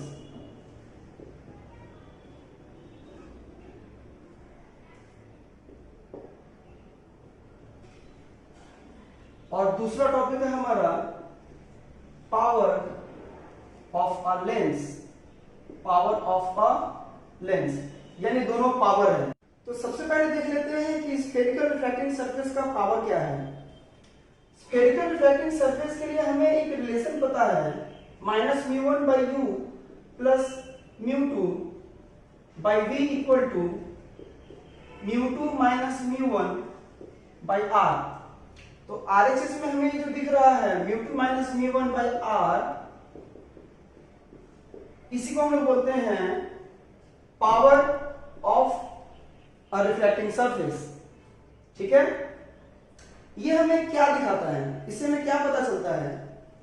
देखिए कोई भी रिफ्लेक्टिंग सरफेस हो, कॉन्वेक्स या कॉन्केव, ये क्या करेगा, ये या तो रे को कन्वर्ज करेगा या तो रे को डाइवर्ज करेगा, ठीक है।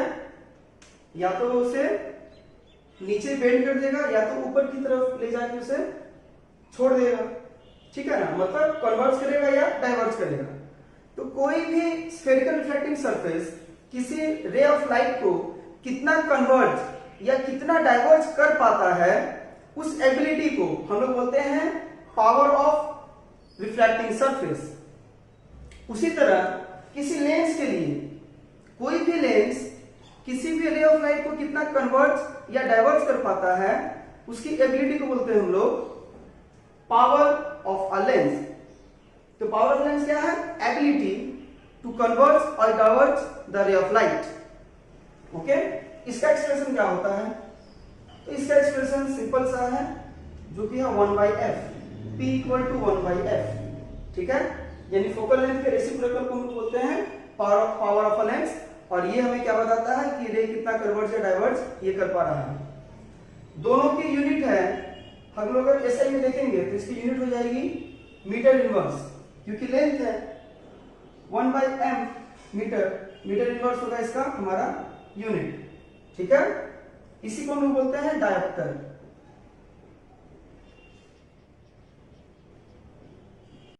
तो ये था हमारा आज का वीडियो, जो भरा पड़ा था डेरिवेशन से और ढेर सारे कॉन्सेप्ट से। तो पूरे कॉन्सेप्ट के साथ अगर सारे डेरिवेशंस आपको समझ में आ गए हों, अगर आपको मेरी ये मेहनत पसंद आई हो, तो प्लीज इस वीडियो को लाइक कर दीजिए और कमेंट सेक्शन में बताइए कि वीडियो आपको कैसा लगा। ज्यादा से ज्यादा लोगों में शेयर करना बिल्कुल ना भूलें। अगर आपने इस चैनल को सब्सक्राइब नहीं किया है तो प्लीज आप सब्सक्राइब करिए और बाकी लोगों से भी करवाइए। रेड कलर का सब्सक्राइब बटन आप प्रेस करिए, फिर बेल आइकन को प्रेस करिए और फिर ऑल ऑप्शन आप सेलेक्ट कर लीजिए। कोई अगर सुझाव हो या अगर इस वीडियो में कुछ बाकी रह गया हो, कुछ समझ में नहीं आया हो, तो इसे भी आप कमेंट सेक्शन में जरूर बताएं या फिर इस नंबर पर आप हमें व्हाट्सएप करें। आप हमसे इंस्टाग्राम, फेसबुक पे भी जुड़ सकते हैं, आप हमारा वेबसाइट विजिट कर सकते हैं, हमें मेल कर सकते हैं। आपने इस वीडियो को अंत तक देखा, इसके लिए आपको बहुत बहुत धन्यवाद। मिलता हूं आपसे किसी अगले यूजफुल वीडियो में, तब तक के लिए नमस्कार।